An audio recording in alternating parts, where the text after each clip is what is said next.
Abramos nuestras Biblias en el libro de Mateo para comenzar. Versículo 28, capítulo 28. Versículo 15. Y tomaron el dinero e hicieron como se les había instruido. Y esta historia se ha difundido ampliamente entre los judíos hasta el día de hoy. Pero los 11 discípulos se dirigieron a Galilea, al monte que Jesús había designado. Cuando lo vieron, lo adoraron, pero algunos dudaban. Voy a hablar sobre el Espíritu Santo. Voy a hablar sobre el día de Pentecostés. Usualmente no uso notas, pero hoy leeré mucho, siguiendo mis notas muy cuidadosamente. Quiero ser muy claro sobre las cosas que digo.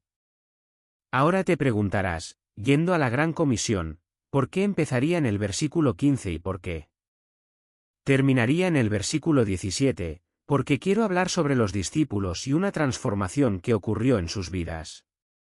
En primer lugar, quiero echar un vistazo por un momento a los discípulos antes de la resurrección, es decir, durante los 3 años del ministerio de Jesús.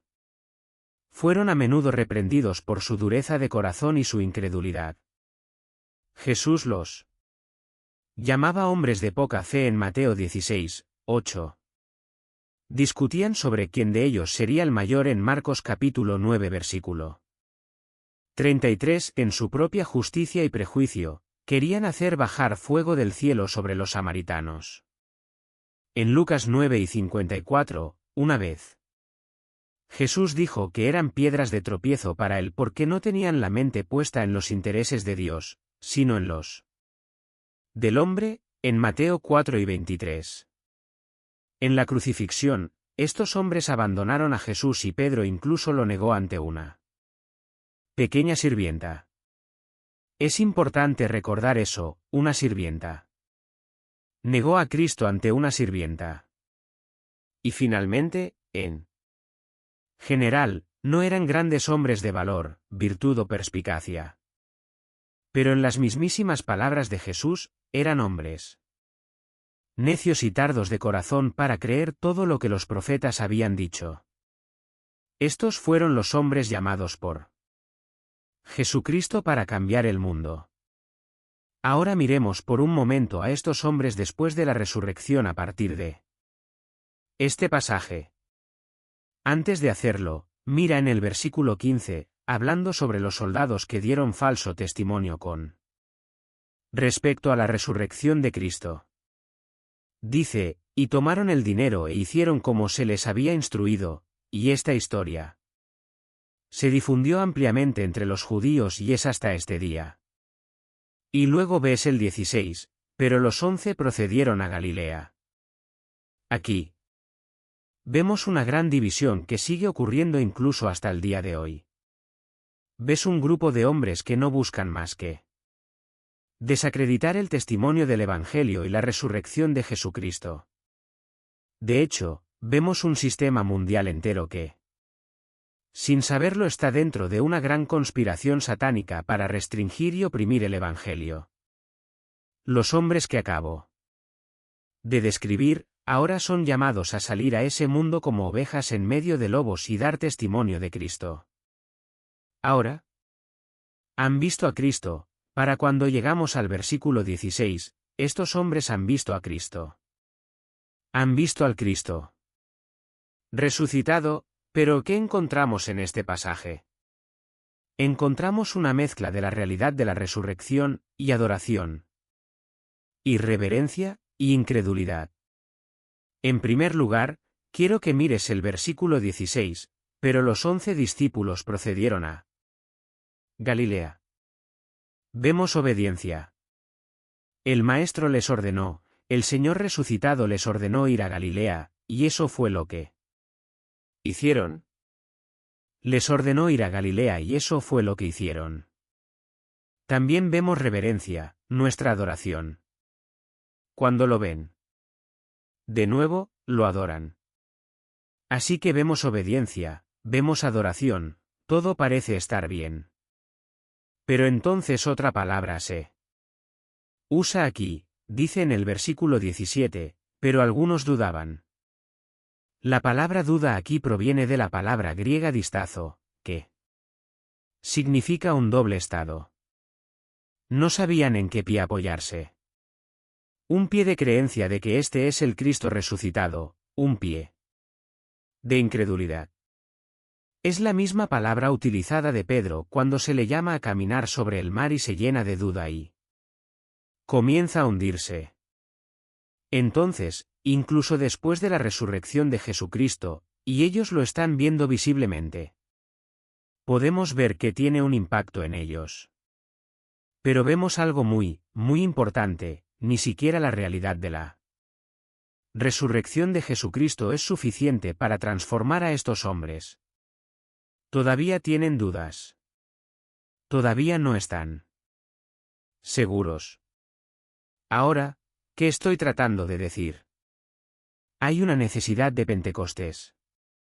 Hay una necesidad de Pentecostés porque cuando llegamos a Pentecostés, ya no vemos ninguna vacilación entre estos hombres.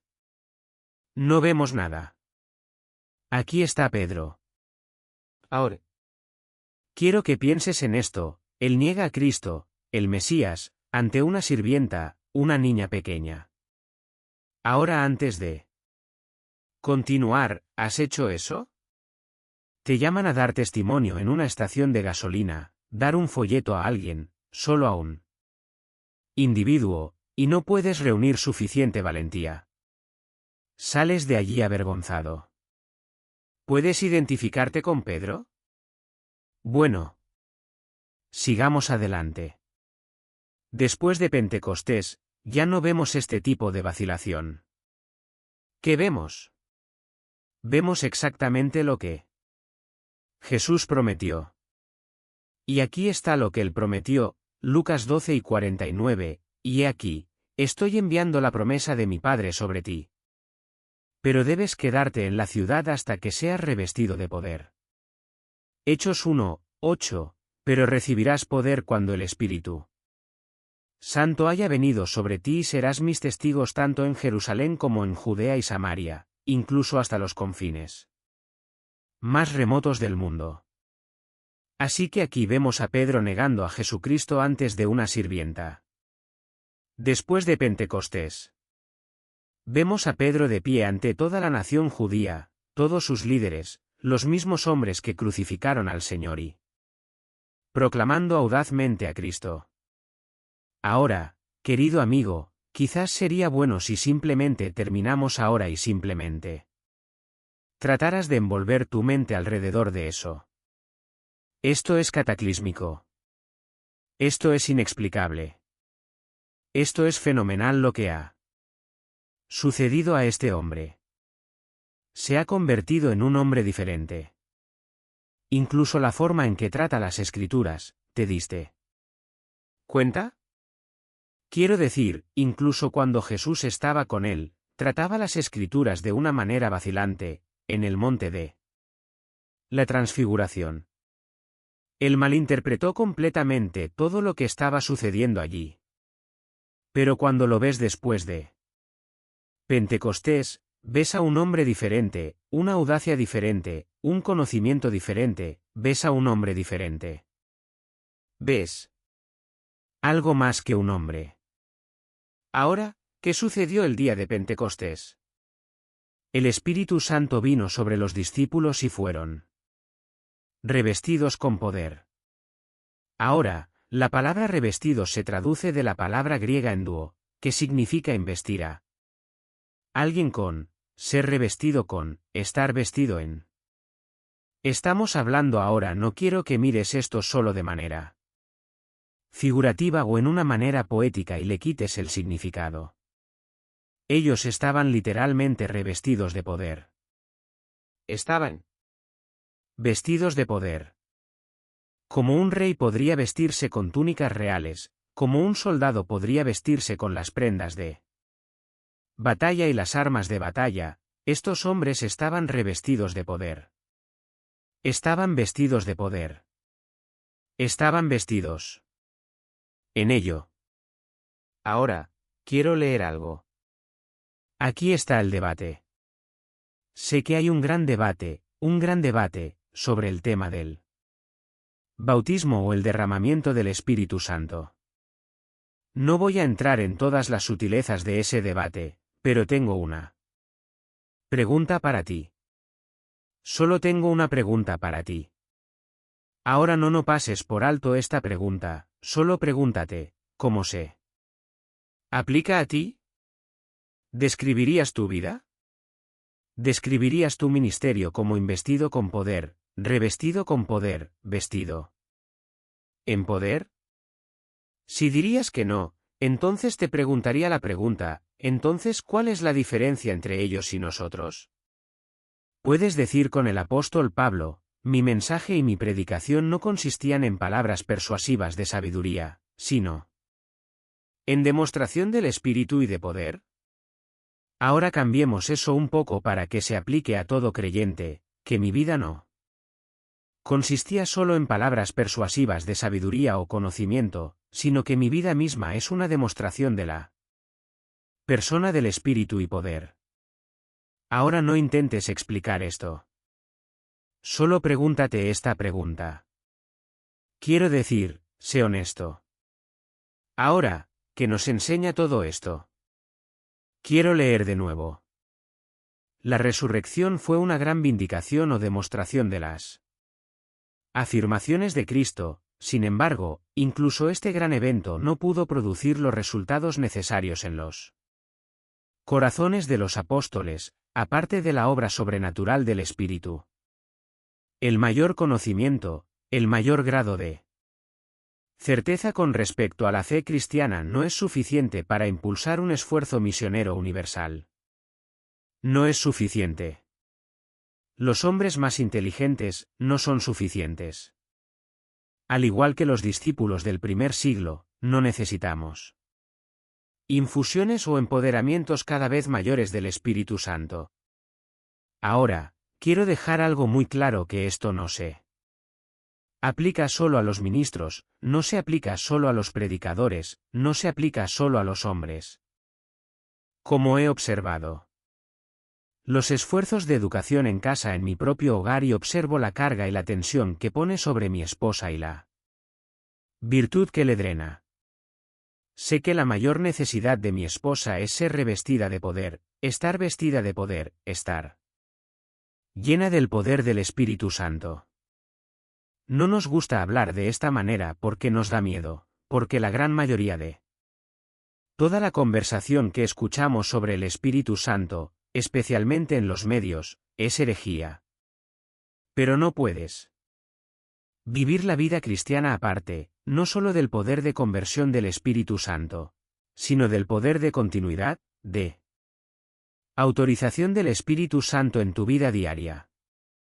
Y esto es algo de lo que nos hemos alejado en nuestro propio detrimento y debido a eso, vemos a hombres de 40 años negando a Cristo ante un asistente de gasolinera. Necesitamos poder. Ahora, quiero hablar sobre algunas cosas. En primer lugar, debemos evitar ser reaccionarios. No podemos construir nuestra teología reaccionando contra las herejías de nuestro tiempo. Si lo hacemos, habremos cometido algunas de las mismas falacias exegéticas que aquellos contra quienes estamos reaccionando. Por ejemplo, si vas al libro de Hechos, capítulo 2, y estudias Hechos capítulo 2 solo para poder mostrarle a la gente lo que no enseña, ¿qué estás haciendo? Sí. Vas a Hechos capítulo 2 solo para decir, bueno, no significa lo que él dice y no significa lo que él dice. Sí. Pero la pregunta es, ¿qué dice? ¿Qué dice? En segundo lugar, no debemos dejar que los herejes roben nuestra herencia. La vida y el poder del Espíritu Santo. Esta es la herencia de cada cristiano y no debemos permitir que un grupo de personas nos roben. Y eso es la vida y el poder del Espíritu Santo en la vida cristiana. Solo escucha algunos de estos pasajes, solo escucha.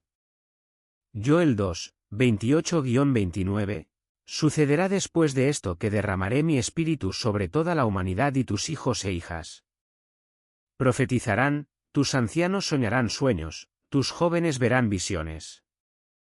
Incluso sobre los siervos y las siervas. Derramaré mi espíritu en aquellos días. Esa es una promesa del nuevo pacto, pero en lugar de escuchar, deleitarse y esperar, en el momento que me escuchaste leer eso, estás tratando de averiguar cómo no significa lo que la mayoría de la gente dice que significa. Tienes miedo de que vaya a hablar sobre profecías y visiones y todo tipo de cosas y debido a eso, realmente no miras el texto para ver lo que dice. Mateo 3 y 11. Por mi parte, yo los bautizo con agua para el arrepentimiento, pero el que viene después de mí es más poderoso que yo y no soy digno de quitarle las sandalias. Él los bautizará con el Espíritu Santo y con fuego. Tú con el Espíritu Santo y con fuego. ¿Has buscado entender cómo eso es una realidad en tu vida o cómo debería ser una realidad? Hechos 1, 8, pero recibirás poder cuando el Espíritu Santo haya venido sobre ti y serás mis testigos tanto en Jerusalén como en Judea y Samaria y hasta los confines más remotos de la tierra. Ahora, estas son promesas. Promesas del nuevo pacto para cada creyente. Cada creyente en Jesucristo. Ahora, quiero ver algunas verdades esenciales extraídas de estos pasajes. Ahora, quiero que vayamos a Hechos capítulo 2. En Hechos capítulo 2, por supuesto comenzando en el versículo 14, ha llegado el día de Pentecostés, ha habido el derramamiento del Espíritu Santo, los discípulos, y la magnífica expresión del poder de Dios, hablan en lenguas. Creo que estaban hablando en idiomas reales, fonéticos que la gente podía entender y ese era el aspecto milagroso de ello. Y luego algunos los acusan de estar borrachos.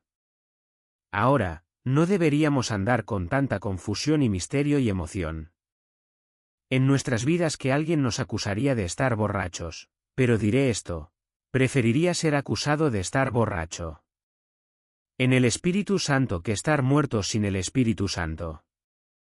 En el versículo 14, Pedro se levanta y da una explicación. Una defensa de lo que acaba de suceder. Versículo 15, porque estos hombres no están borrachos como suponen, pues es solo la tercera hora del día, pero esto es lo que se habló a través del profeta Joel y será en los últimos días, dice Dios. Que derramaré de mi espíritu sobre toda la humanidad y tus hijos y tus hijas profetizarán y tus jóvenes verán visiones y tus ancianos soñarán sueños. Incluso en mi siervo, tanto hombres como mujeres, en esos días derramaré de mi espíritu y ellos profetizarán. Ahora, continúa. Podríamos leer más, pero el tiempo es muy restrictivo aquí hoy. Quiero ver algunas verdades esenciales de lo que vemos aquí. En primer lugar, con respecto a Pentecostés, fue un evento único en la historia de la Iglesia. Es innegable que ciertos aspectos de Pentecostés son únicos. Incluso aquellos que reclamarían hoy de hablar en lenguas y soñar sueños y visiones y todo, raramente encuentro a la persona que habla de lenguas de fuego sobre su cabeza. Porque eso es algo que realmente se puede comprobar. Se puede ver o no ver. Hubo ciertos aspectos que fueron únicos. Ahora, miremos eso. En primer lugar, fue único como un cumplimiento directo de las Escrituras. En Joel 2, 28-29, Pedro, por supuesto, está citando a Joel. Fue único en que fue el momento inicial o inaugural en que el Espíritu de Dios fue derramado sobre la Iglesia. Solo puedes tener una inauguración. Fue el comienzo y eso lo hace único. También estuvo acompañado por circunstancias únicas, lenguas de fuego, hablar en lenguas, que no se registran. Nuevamente en Hechos 4 cuando el Espíritu se derrama. Así que hubo algunas cosas que fueron únicas. Ahora, no estoy aquí para discutir, lenguas o visiones o a favor o en contra o cesando o no cesando. Solo quiero señalar que cualquiera tiene que reconocer que hubo ciertos aspectos del día de Pentecostés que fueron únicos. Fue un evento único en la historia. Otra cosa que necesitamos reconocer sobre el día de Pentecostés. Ahora escucha muy cuidadosamente porque se relaciona con el lenguaje que acabo de usar. Pentecostés marcó el comienzo de una obra extraordinaria del Espíritu que duraría durante toda la totalidad de la edad de la Iglesia. Durante toda su totalidad. Ahora, el derramamiento del Espíritu en Pentecostés marcó el comienzo de la nueva era del Mesías y la nueva era del Espíritu. Fue el comienzo. La iniciación. Dice en los últimos días aquí representa ese tiempo entre la muerte, resurrección y ascensión de Cristo y su segunda venida. Ves aquí en Pedro, en el versículo 16, pero esto es lo que se habló a través del profeta Joel, y será en los últimos días. Los últimos días comenzaron con la venida del Mesías, con su muerte, con su resurrección y su ascensión a la diestra del Padre. Hemos estado en los últimos días durante 2000 años. Ahora, marcó el comienzo de la nueva era del Mesías y del Espíritu. Pero escucha mi lenguaje, marcó el comienzo de la nueva era y no el comienzo y el fin en un evento singular. Espero que estés entendiendo lo que estoy diciendo. Mucha gente cuando dice, bueno, Pentecostés es único, marcó el derramamiento del Espíritu. Es una cosa única. Sí.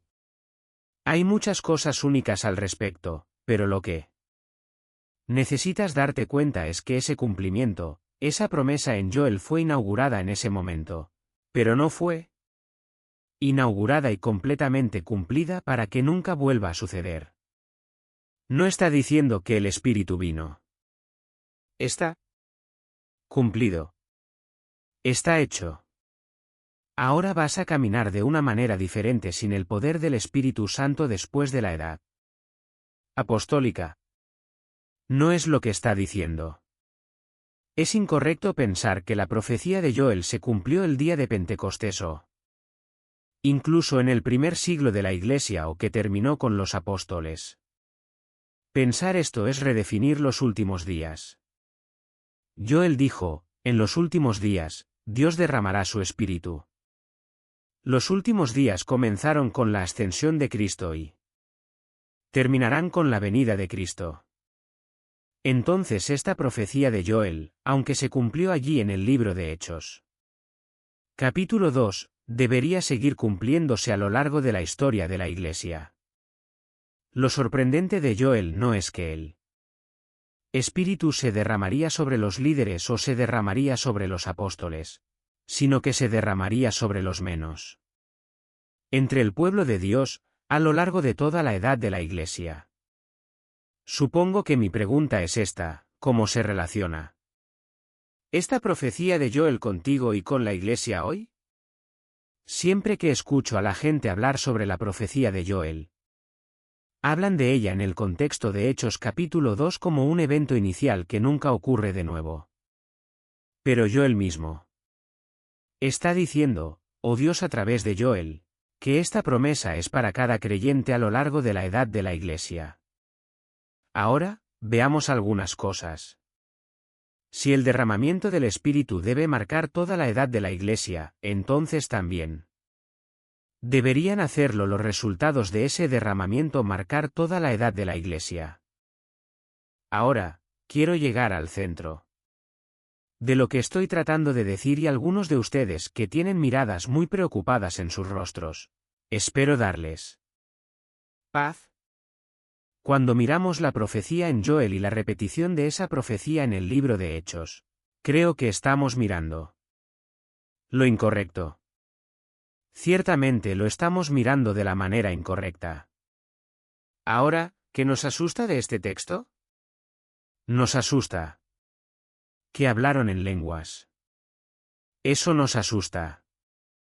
Ahora, ¿qué más nos asusta de este texto? Nos asusta que dice que tus hijas profetizarán y tus jóvenes verán visiones y tus ancianos soñarán sueños.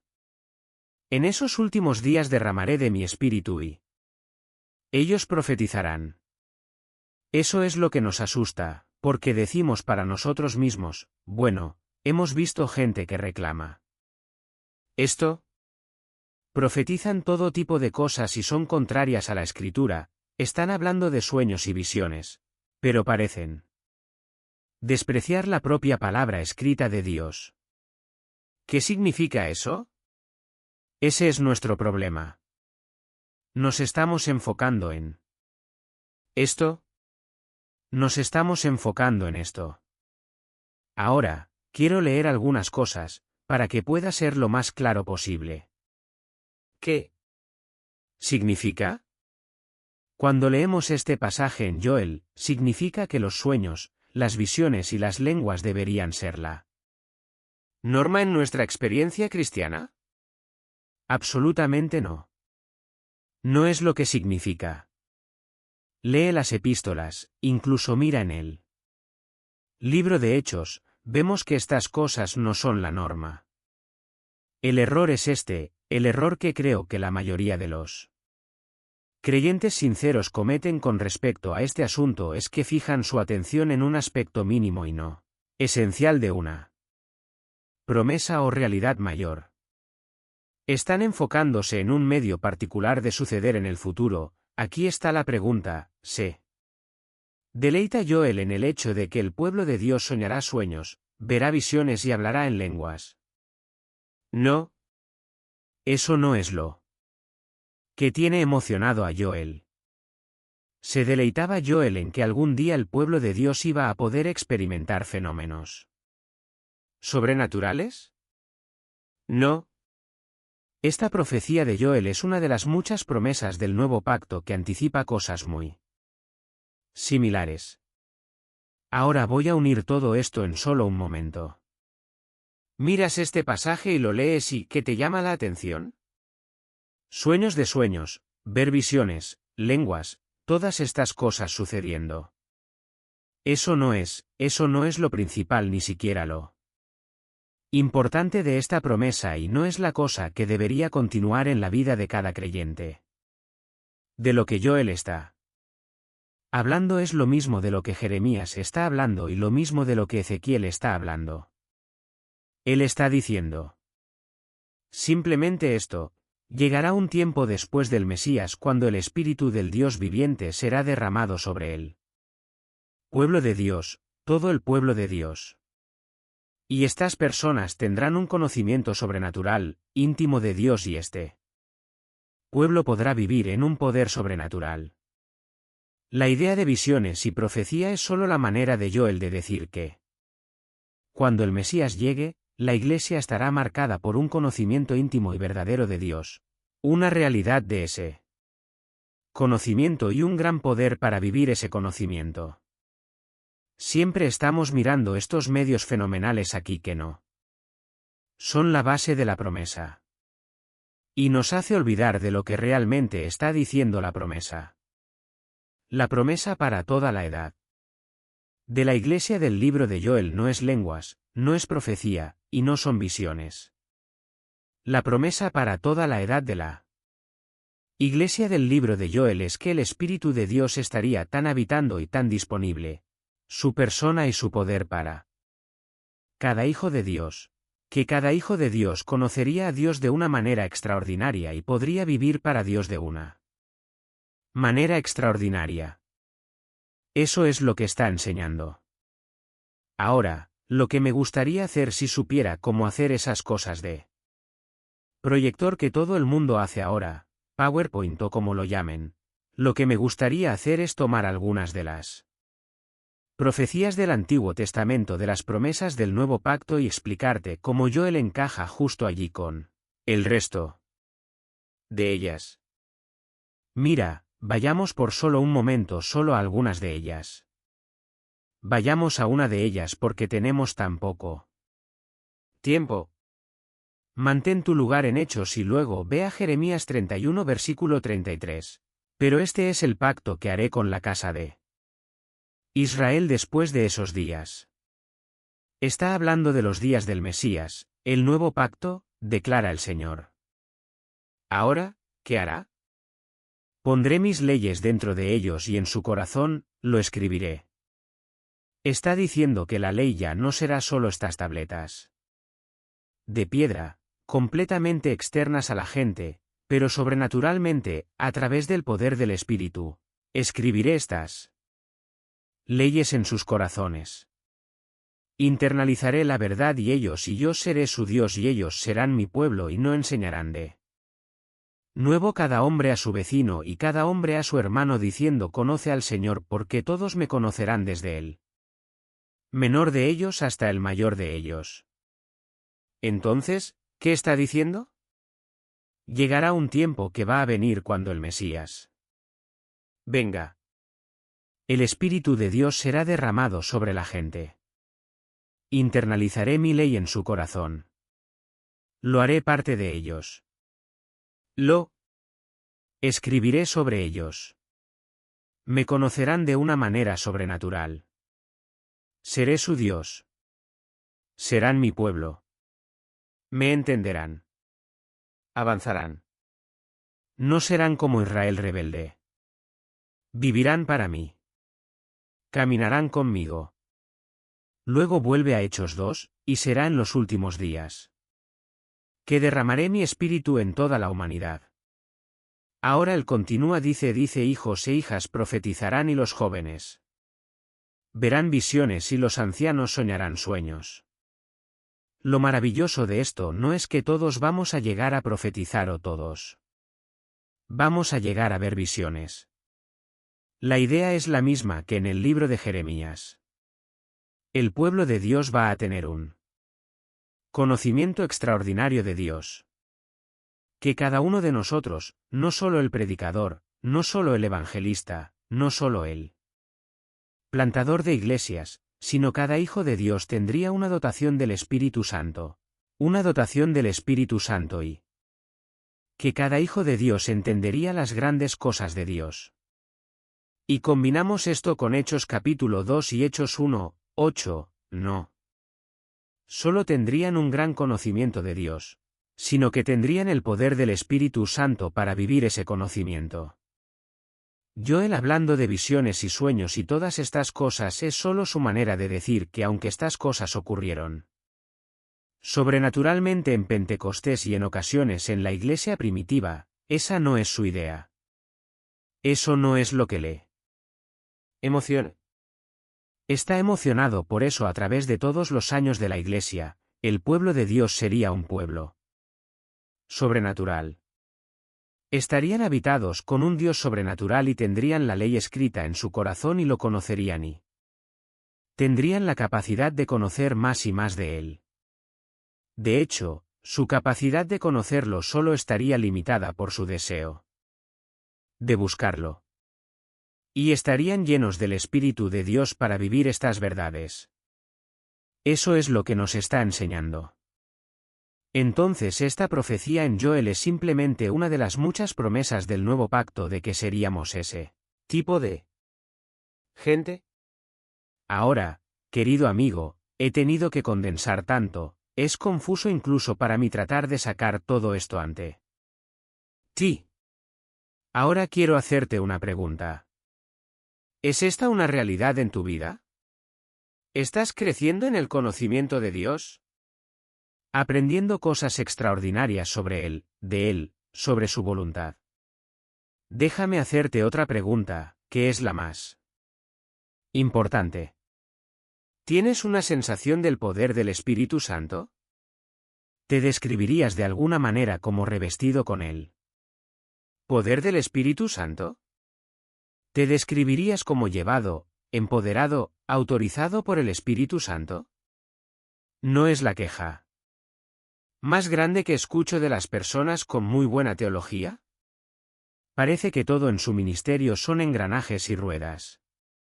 Solo parece que todo en su ministerio son engranajes y ruedas, solo el triturado de una máquina. Sin sentido de vida, de poder, de extender las velas, del Espíritu Santo llenando esas velas y llevándonos.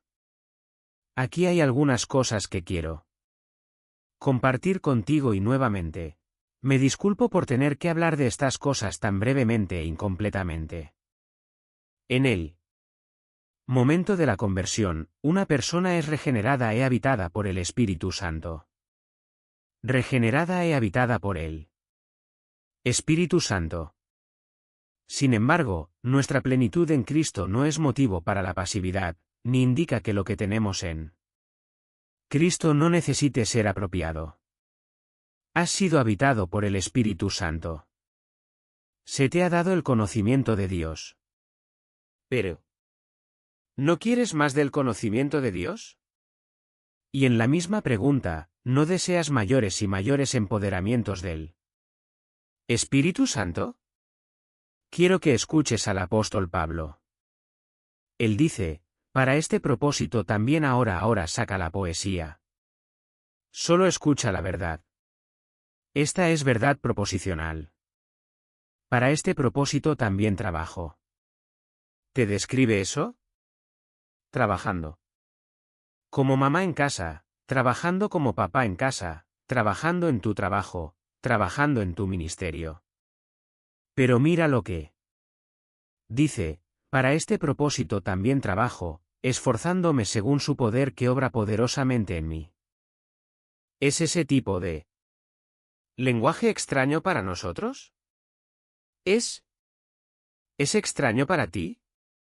Escucha, 1 Corintios 2, 4, mi mensaje y mi predicación no consistieron en palabras persuasivas de sabiduría, sino en una demostración, algo que realmente podrías ver, una demostración de espíritu y de poder.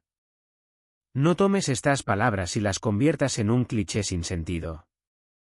Escucha lo que está diciendo. Pablo dijo que trabajaba, pero reconocía que trabajaba con un poder que obraba poderosamente en él, y soy de la creencia de que ese poder del Espíritu Santo obrando dentro de él a veces, lo dejaba casi agotado. Ahora, ¿a qué me refiero? Si recuerdas que Jesús camina, alguien lo tocó, notó inmediatamente que la virtud salía de él. Que el poder salía de él.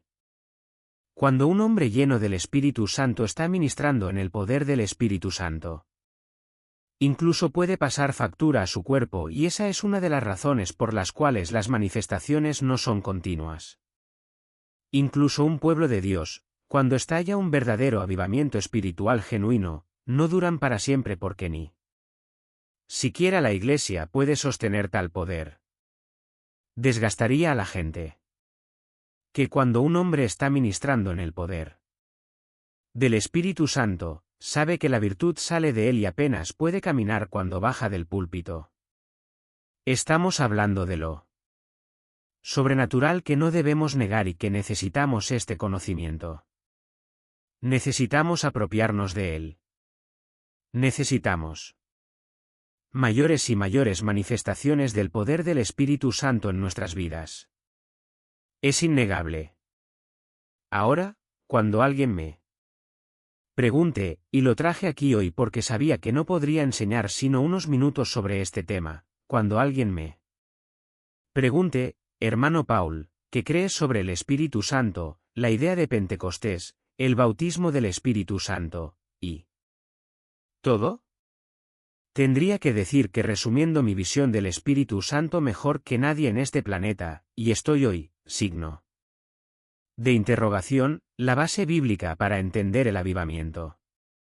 Recomiendo altamente este libro. Lo recomiendo a todos. Los estudiantes, lo recomiendo a todos. Este libro, el libro compañero que va antes de él, Avivamiento y Avivamentismo. Señala todo el fuego falso en América, pero este libro regresa con un bálsamo sanador y nos dice esto es verdadera espiritualidad. Ahora quiero leer muchas de las cosas de este libro lo más rápido que pueda. Quiero que escuches ahora. Esto es Ian Murray. ¿Vale? No es Paul Washer. Esto es Ian Murray, probablemente el historiador eclesiástico más respetado. Vivo hoy. Ahora escucha lo que dice, hablando de su libro, he tratado de argumentar ahora escucha, dejando de lado la cuestión de los dones milagrosos. ¿Por qué? Porque esa no es la cuestión. Yo tengo la palabra de Dios. Yo podría importar menos profetizarte algo que he visto en una visión. Te he predicado la palabra de Dios. No estoy emocionado por cositas como esa. Estoy emocionado por el consejo completo de Dios y queriendo poder vivirlo y proclamarlo en el poder del Espíritu Santo. He tratado de argumentar, dejando de lado la cuestión de los dones milagrosos, no podemos suponer que todo lo que marcó a la Iglesia en Pentecostés es parte permanente de la experiencia cristiana. El alto grado de audacia, alegría y seguridad, que entonces y más tarde marcó a los discípulos no se duplica en cada persona regenerada. Hoy no está diciendo que eso esté bien. Solo lo está señalando. Mira esa iglesia primitiva, incluso aparte de los dones milagrosos, solo mira esa iglesia primitiva y compárala con la iglesia de hoy, ¿ves algunas diferencias? Mira a Pedro y algunos de esos hombres y la audacia de algunos de los cristianos más pequeños a lo largo de la historia que se enfrentaron al mundo y te preguntas, ¿ese empoderamiento que tenían, se ve en mí? Los ministros cristianos pueden ser muy deficientes en la autoridad que marcó a los predicadores de la iglesia primitiva. ¿Recuerda lo que dijeron sobre Jesús? Enseñaba con gran autoridad, no como los escribas, que solo citaban a otros escribas. Había un sentido de autoridad. Hay muchos ministros hoy que pueden darte un sermón perfectamente exégeta y parece que no hay autoridad ni poder detrás de él. Dijo, pero ¿cómo se puede explicar? ¿Cómo se puede explicar esta diferencia entre la iglesia primitiva y nosotros si lo que sucedió en la iglesia en Pentecostés ahora le sucede a cada persona cuando se convierte en cristiano? Debido a la herejía que nos rodea hoy, básicamente le decimos casi a todos nuestros conversos, está bien. Te has convertido, el Espíritu Santo habita en ti, estás completo en Cristo, no necesitas buscar una segunda bendición o algo para hacerte más espiritual, todo eso es cierto, pero la pregunta es ¿qué deben hacer? Es cierto que no deberíamos estar buscando dones milagrosos, no deberíamos estar buscando lenguas. No deberíamos estar buscando segundas bendiciones que nos separen de otros creyentes, pero déjame preguntarte, ¿qué les decimos a los nuevos conversos que hagan? Vivir en la misma falta de poder que la mayoría de nosotros estamos demostrando. Sigamos. ¿Puede estar lleno del Espíritu Santo realmente ser lo mismo que solo ser cristiano? Más bien, ¿no es evidente que un individuo puede pertenecer genuinamente a Cristo y sin embargo tener poca seguridad? Él dice, ¿no es cierto? No hay personas que pertenecen genuinamente a Cristo y sin embargo tienen poca seguridad. ¿Y que un predicador puede ser ortodoxo y carecer de unción? ¿Carecer del poder del Espíritu? No es muy convincente decir en respuesta que esos cristianos poseían la misma plenitud pentecostal en la regeneración, pero la perdieron más tarde. Después de una larga experiencia pastoral, Charles Bowen llegó a una conclusión más probable.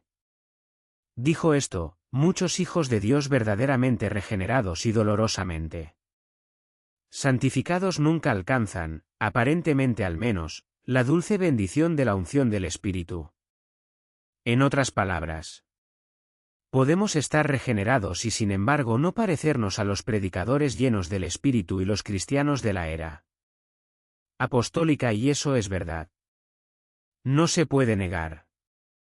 Podemos ver personas que son ortodoxas, podemos ver personas que incluso son muy morales, incluso personas muy dedicadas, pero la idea del empoderamiento del Espíritu Santo, la audacia, la unción, la autoridad, eso falta. Ahora, quiero que leamos por solo un momento Lucas capítulo 11. Y nuevamente, sé que estoy terminando aquí. Lucas, capítulo 11, versículo 13. Jesús hablando, dando instrucción sobre la oración, dice en él. Versículo 13, si ustedes, siendo malos, saben cómo dar buenos regalos a sus hijos, cuánto más dará su Padre Celestial. ¿El Espíritu Santo a aquellos que se lo pidan? Ahora, dices, bueno hermano Paul, pensé que acababas de decir que en la conversión somos regenerados por el Espíritu Santo y habitados con el Espíritu Santo y completos en Cristo. Sí. Bueno. Entonces, ¿por qué este texto dice que debemos orar para que Dios nos dé el Espíritu Santo? ¿Qué significa? Bueno, en lugar de confiar en mí sobre el asunto, quiero leerles a algunos de los puritanos, algunos de los primeros bautistas, lo que dijeron. George Smeaton sobre la doctrina del Espíritu Santo, uno de los libros más respetados sobre la doctrina del Espíritu Santo. Dice, no podría proponerse una teoría más perjudicial y engañosa, ni ninguna más deshonrosa para él. Espíritu Santo que el principio de que porque el Espíritu fue derramado en Pentecostés, la Iglesia no tiene necesidad ni justificación para orar por infusiones del Espíritu de Dios. Por el contrario, cuanto más la Iglesia pide el Espíritu y espera sus comunicaciones, más recibe. Y toda la idea aquí es esta: he recibido el Espíritu Santo. Él es una persona. No recibí parte de él, pero el clamor del creyente es por mayores y mayores llenuras, mayores y mayores manifestaciones. Empoderamientos del Espíritu Santo para enfrentar los desafíos de nuestras vidas diarias y ministerio. ¿Cuántos de ustedes, cuántas de ustedes mamás en casa, cuántos de ustedes predicadores enfrentados con estar agotados y cansados? Viendo la tarea en cuestión, casi temerosos por ella, han ido y han clamado, llénenme con el Espíritu Santo. No solo con perseverancia, no solo con la habilidad de triturar los engranajes y hacerlo a través de este desierto. No. Clamando. Derrama tu espíritu dentro de mí. Mayores y mayores infusiones, mayores y mayores manifestaciones, cumple tus promesas. Del pacto. Deja que el espíritu sea como un río. Escucha a Jonathan Edwards. Las Escrituras no solo dirigen y alientan. En general a orar por el Espíritu Santo por encima de todas las cosas, sino que es la voluntad revelada expresamente de Dios que su Iglesia debe estar mucho en oración por ese glorioso derramamiento del Espíritu que será en los últimos días. Y por lo que se logrará por él. Thomas Boston, el famoso puritano, por lo tanto, respira, anhela y anhela por él. Espíritu de Cristo. ¿Te describe eso? ¿Describe eso a tu Iglesia? Ahora escucha a Spurgeon y el ingenio de Spurgeon. El ingenio de Spurgeon. Escucha lo que dijo. No escuchamos hace algún tiempo de ciertos hermanos sabios que nunca ¿debíamos orar por el Espíritu Santo? Creo que lo escuché decir a menudo, tenemos el Espíritu Santo y, por lo tanto, no debemos orar por él. Como esa otra declaración de ciertos hombres del mismo hermandad de que tenemos el perdón de los pecados y no debemos orar por él, igual que nunca debemos orar por lo que tenemos. Si tenemos vida, dice Spurgeon, debemos orar para tenerla más abundantemente.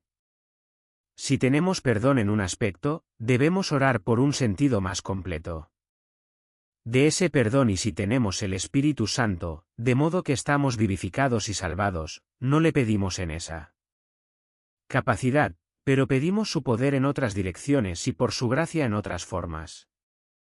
No voy ante Dios ahora y digo: Señor, soy un pecador muerto, vivifícame por tu Espíritu, porque confío en que estoy vivificado por su Espíritu.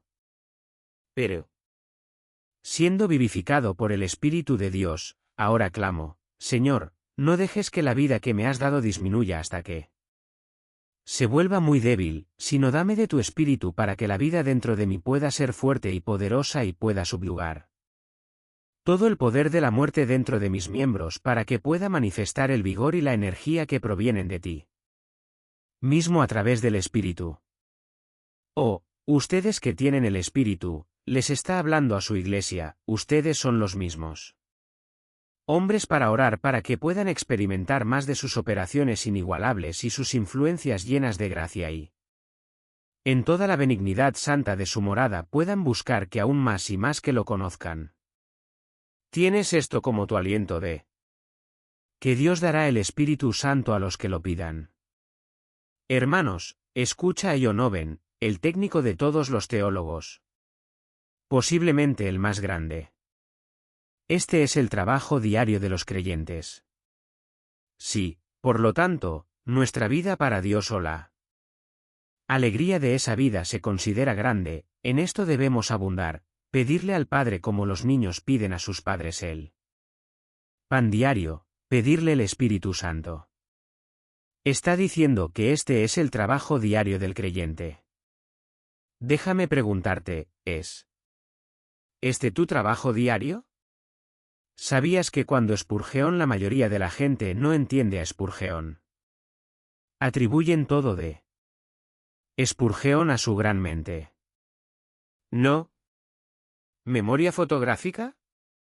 Absolutamente no. ¿Sabías que muchas veces Spurgeon, la noche anterior, todavía no tenía un sermón y realmente vomitaba por estar tan nervioso, tirando innumerables sermones a la papelera, y no tener nada cuando subía al púlpito? Y cuando subía al púlpito, era la práctica de Spurgeon orar de esta manera: creo en el Espíritu Santo. Creo en el Espíritu Santo. O cuando te acercas a cualquier cosa en tu vida, ves que un hijo ha sido desobediente, Señor, un mayor derramamiento para mí por infusiones de tu gracia, por infusiones de tu empoderamiento en tu espíritu para que pueda tratar esto sabiamente. Señor, estoy cansado de la rutina diaria. Sepárate por un momento y ve y clama por mayores medidas. Manifestaciones del Espíritu de Dios en tu vida. Con respecto a la unción del Espíritu Santo, John Owen escribe, está allí, es decir, es deber de los creyentes orar continuamente. Escúchame. Orar continuamente por su aumento y una mayor manifestación de su poder en ellos. Sí, es su deber trabajar para que sus oraciones por ellos sean tanto fervientes como efectivas. ¿Son tus oraciones por mayores dotaciones del Espíritu Santo fervientes y efectivas? Por cuanto más expresas y eminentes sean las enseñanzas de esta unción en ellos, más fresca y abundante es su unción. Y uno de mis favoritos, Richard Sives, toma a un hombre que tiene la prenda del Espíritu y verás que desafía la muerte, el mundo, Satanás y todas las tentaciones. Toma a un hombre que es negligente en trabajar para aumentar su prenda con respecto al Espíritu Santo y verás que es débil. Mis hermanos y mis hermanas, hay tal herencia del Espíritu del Dios viviente que es tuya, pero no lo haces. El Espíritu Santo allá. Medida que avanzas en tu vida debes estar lleno del Espíritu Santo. Debes buscar no ofender al Espíritu Santo. Por eso, hablé sobre ser cauteloso el primer día. Que los hombres no solo deben ser apasionados, deben ser cautelosos. Que Espíritu Santo dentro de ellos no se ha ofendido por el pecado porque es todo. Es todo. Lo único que puedes hacer es lo que se hace en el poder del Espíritu Santo y ofenderlo es cortar toda vida. Debemos estar llenos del Espíritu Santo. Buscando constantemente obedecer al Espíritu Santo, someternos al Espíritu Santo. También quiero que sepas algo. Hay visitas de Dios. Esto no es lenguaje carismático. Hay visitas de Dios. Hay derramamientos de su Espíritu. Él te está dando unciones para llevar a cabo los ministerios que te ha dado, y la mayoría de los hombres nunca buscan tales. Y se encuentran moliendo o triturando a través del desierto, como si la vida cristiana fuera una máquina o solo perseverancia. Y nada más. Se encuentran agotados. Se encuentran temerosos. Se encuentran todas estas cosas y estas cosas no pueden ser obstaculizadas por un mayor conocimiento. Se apartan de una vez por todas por derramamientos del Espíritu Santo. Y sé que hay grandes extremos y sé que hay peligros, pero hay grandes peligros de estar muerto, muy muerto y sin poder. Los hombres hablan mucho hoy sobre la predicación. Los hombres hablan mucho sobre la predicación expositiva hasta el punto de que es casi un ídolo. Sienten que si interpretaron correctamente el texto, han predicado. Quiero que sepas algo. Estoy muy cansado de palabras. Tantas palabras. Tantos sermones. ¿Dónde está el poder? ¿Dónde está la demostración de poder en la conversión de almas y los santos volviéndose piadosos? En mis años jóvenes, saliendo a las calles. Predicando, aterrorizado. Caminar por las calles, queriendo predicar, pero tan asustado, asustado de mi propia sombra. Asustado de una pequeña sirvienta, repartiendo folletos en secreto, llegando a casa, mirando el libro de Hechos, mirando mi propia vida, ¿dónde está el Señor Dios de Elías? ¿Dónde está este sentido? No quiero ser un niño de Dios. No quiero ser este niño pequeño jugando a ser soldado, pero realmente no involucrado en ninguna guerra, sin tener municiones, sin ser nada. Y sé que fue una obra de gracia, pero Dios me envió a buscarlo durante semanas y en ocasiones horas al día. Como un loco, clamando por una cosa. Solo quiero conocerte y quiero tener un sentido de tu presencia que sea más grande para mí que la realidad de cualquier hombre físico o cualquier montaña. Y Dios respondió, derramando su Espíritu. ¿Todavía lucho con el pecado? Sí. Sigo siendo la misma práctica de santificación, devoción, que debo completar. Absolutamente. Pero sabiendo que el Espíritu del Dios viviente y el derramamiento del Espíritu y la unción del Espíritu, como quieras llamarlo, puede levantar a un hombre y llenarlo de poder para que se convierta en algo que no. Pero entonces hay una gran administración para caminar en eso. Leonard Ravenhill una vez me dio un folleto, otros pueden pero tú no puedes. Lo que significaba era otros cristianos pueden tener la libertad de hacer esto y hacer aquello pero tú no puedes. Otros pueden tener la libertad de ver cosas y hacer cosas y ver cosas pero tú no puedes. Tienes una administración dentro de ti y sobre ti. Estoy tan cansado de escuchar a la gente decir, ojalá viviera en él. Tiempo del Antiguo Testamento cuando realmente podrías conocer a Dios. El fin de todas las cosas ha llegado a la Iglesia. Nuestro conocimiento de Dios debe superar con creces a Moisés. Juan el Bautista fue más grande que Elí. Nosotros somos más grandes que Juan.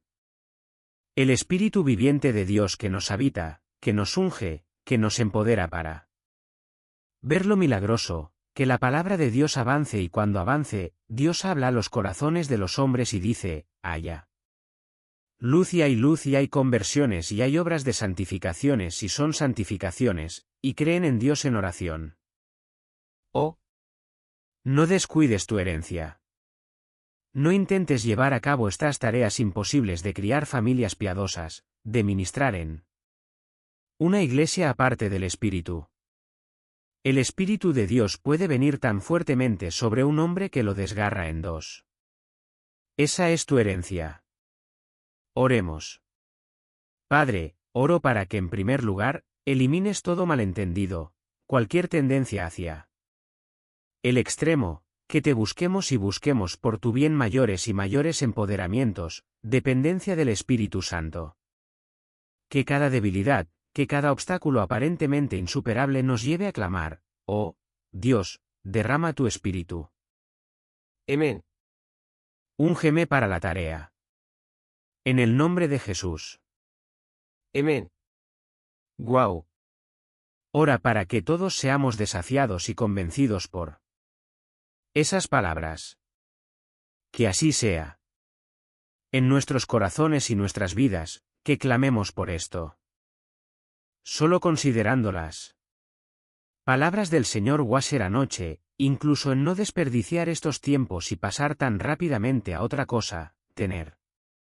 Este papel es muy difícil porque siempre estás señalando a la siguiente cosa, pero oro para que Dios haga esta realidad tan verdadera en nuestros corazones que consideremos estas cosas durante el resto del día en nuestras vidas avanzando. El próximo anuncio es vamos a liberar por un descanso de 25 minutos, y nos reuniremos de nuevo. Habrá 2 sesiones clave, Spillman. No sesiones clave, pero desgloses, pero los desgloses más grandes.